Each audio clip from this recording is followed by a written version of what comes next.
Hey Internet, it's RJ. Welcome back. Thanks for tuning into the show today. Now, today's episode, we're talking about some things you should know as you start to expand your credit card offer hunting game, starting to hunt the random mid-tier banks, away from the Power 5, if you will. They still have some good money, but there's some definite things you want to know as you go. So, of course, that sounds interesting to you. Go ahead, press the subscribe button, and let's get to work.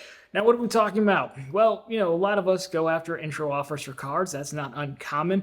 And a lot of us know the rules and how the ones operate and what I call like the Power 5 of banking, even past the Power 5. But Chase, American Express are going to be your most popular ones. But even the Bank of Americas, those guys, their offers, Capital One, Discover, they tend to work the same. It's very easy. You sign up, you spend the amount of money, and then you get your intro offer paid to your account as a statement credit or more likely in points. But when you start to branch out, because eventually you will run out of offers and you realize there's a lot more money out there, you go after these random banks. And some of them aren't even that random. Like I'm going to use Citizens Bank as an example for this video.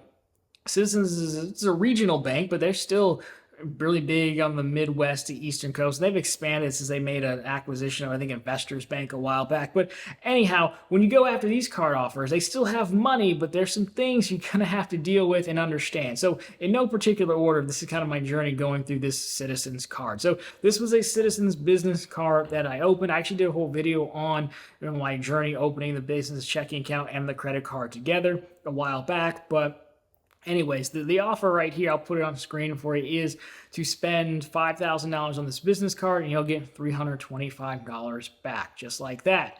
Now, the first thing here is this offer is kind of weird because normally when you use a card, you get the intro offer and you're also accumulating points on that spend as well, right? So you make a comparable Chase Inc. Business Unlimited, it's a 1.5x business card, you would get the base 1.5 and then it would pay you out whatever the offer is at the time, right?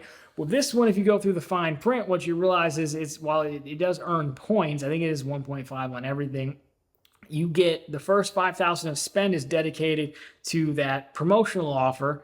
And then after that, once you hit $5,000, then you would start to earn the 1.5x back, which is somewhat not important, but also important at the same time because we have use cases for these cards in mind a lot. So for example, you would not want to use this card to pay property taxes, which was going to be my original plan, to pay property taxes with it, because property taxes it depends on where you live, but like a 2 to 2.8 to 3% fee. I have 3 different counties. They all vary a little bit, but it's between like 2.5 and like 2.8%, right?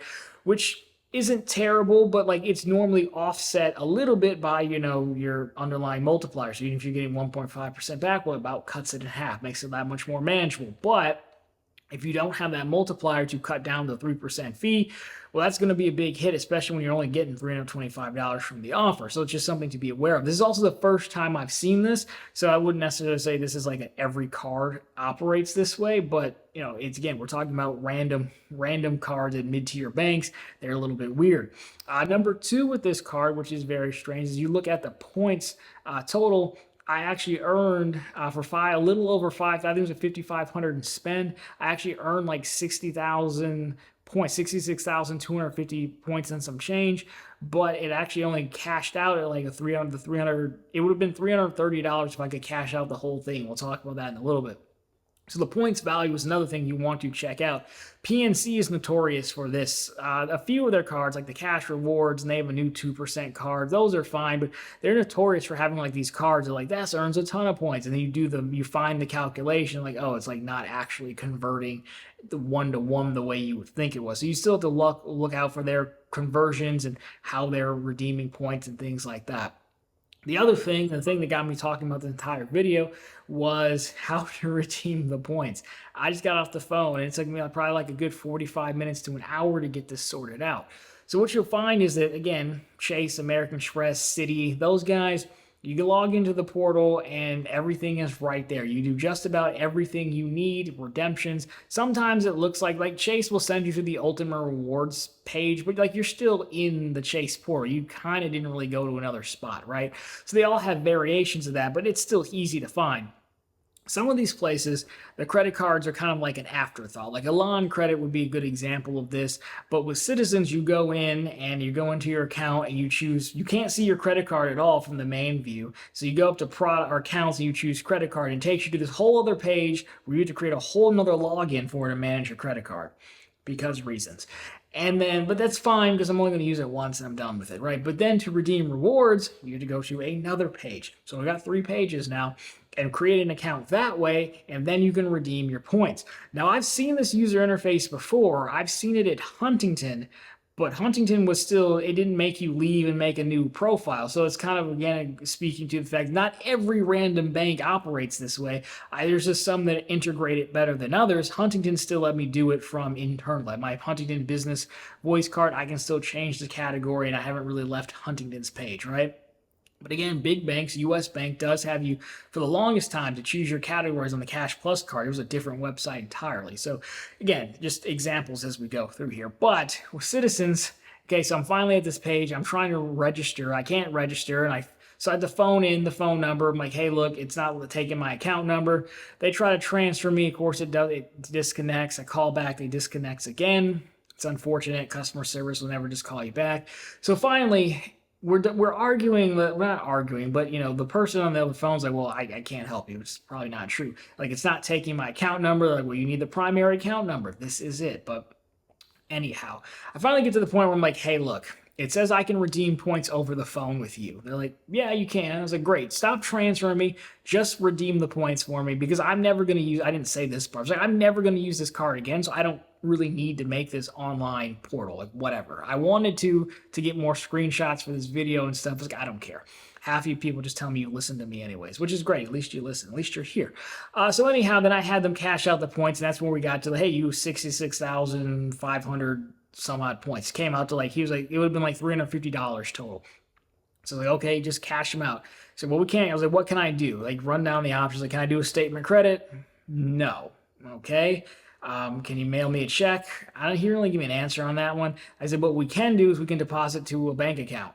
Okay. Any bank account? No. It has to be a Citizens bank account. Now, luckily, I knew this because, again, the other video, the whole gist of this was to open the business checking account and then get the credit card at the same time. But if you hadn't had the business account, you probably would have been stuck. And so the other part of this is, one, redemptions can be much harder, right? This is the hardest I've ever had to work to redeem points. Number two, generally, I like to wait till the end of the year to cash in all my points at once. But when I'm doing these random banks, I always make sure to double check, because a lot of times it's easier to do them as a statement credit. A lot of times they pay out as a statement credit, and it's just easier to cash them out then versus to trying to get the points out later, right? So that's why I'm doing it up front, because I have the Citizens business account. So then I had them, sure, just send them to the business account. It's fine. But of course, you can't send them all out. So there's still like 1,000 points over there or something, because then there's a limit, or you have to redeem so many transaction amount to count. So I've got some points over that I'll just never get, which is fine, because all I really wanted was the $325 offer anyways.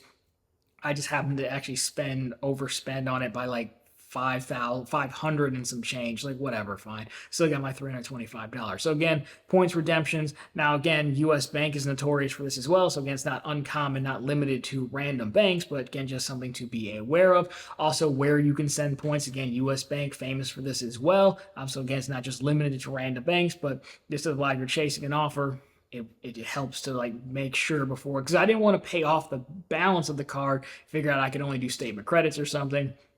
So, that's why they brought this whole thing along. But again, it's easier just to like, if it's not working and you realize, you know what, I don't really need to ever get into this account again. Sure, I just had him do it over the phone. It's the first time I ever had a redemption over the phone. He got kind of sound surprised that I wanted to redeem it. But I talked to, this is my third phone call. So, they were nice. It just like, it wasn't going to work. So there's that. In addition to that, I would also add, again, plug for profitablecontent.com and Run on the Bank, which is the second channel. But once you get out there ways, many of these banks, especially business cards, are like, why would you want a credit card at a place where you don't have a bank account at, right? PNC, again, notorious for this, especially with the business card. You know, they were like, I opened the business checking in branch. It's like, hey, can I get the business card? They're like, sure. But they're not going to let you apply online for the card. They want you to come in. They really want you to be an account holder. The guy at Citizens told me this. He's like, now we kind of want you to have a checking account first. And it worked because there was an offer. Other ones, Huntington Business is like that as well. So it's not uncommon, right? But Chase and Amex, they typically don't care. Amex will actually want you to have a credit card before you get the bank account, which is kind of weird. So all that to say is, if you get into bank promotions, which of course you definitely should, start to look, okay, here's the promotional offer, but what credit card can I pair with this from their business line, even their personal line sometimes, right? Because it really makes the combo deal that much worth it. Again, a lot of these are set that, they think you'd have both, but not one or the other, right? So that'd be the other thing I would keep in mind as well. So, those are just a few things, weird things that I've come across. It's really just the user interfaces, the points redemptions, getting the product, redeeming the product, which again, I understand on the surface sounds like a lot, but also don't sell yourself short, because at the point where you've mastered Chase, Amex, Citi, Bank of America, all the Capital One, all those guys, you're going to have a lot of reps doing this. So if you're thinking of expanding out, one, there again, as we said, there's still a lot more money out there, but two, I think you'll be prepared to handle it. And if not, well, I'm always here on your screen, so you'll know where to come find me and ask me how to do it. But it's not as hard as, it's annoying and it's tedious, but it's also $325. And if you really think about it, what's your time really worth? I've never been paid $325 in an hour. Even if that phone call took me an hour, still $325, right? So I do think for those reasons, it's important to consider those offers, especially once you're outside of the 524 space. There's still plenty of money to be had. We just have to go out, expand out. And yeah, there's some pitfalls. There's some annoyances. There's a reason why Chase and Citi and Amex and Bank of America are, the big players. It's not so much just because they have money. You get more money under deposit from one, being big, but two, making it easy for people to give you their money. And even then, Bank of America, and we just use Citi, or we use US Bank as an example, like there's a massive fall off from the top guys as well. A lot of it's just how they set up and how much they invested in the infrastructure and all that. So again, it's manageable. These are just some things to keep in mind. Again, I've never seen any offer not pay points on the intro spend as well. I'm actually surprised. Now I think about it, I could see more banks actually doing that, but let's not give them any ideas. So to wrap this one up, yeah, it seems like a headache. It's still worth it. There's more banks out there for you to consider. It's really not that bad. You're really just going to be prepared. Give it an extra minute when you're reading through the offer.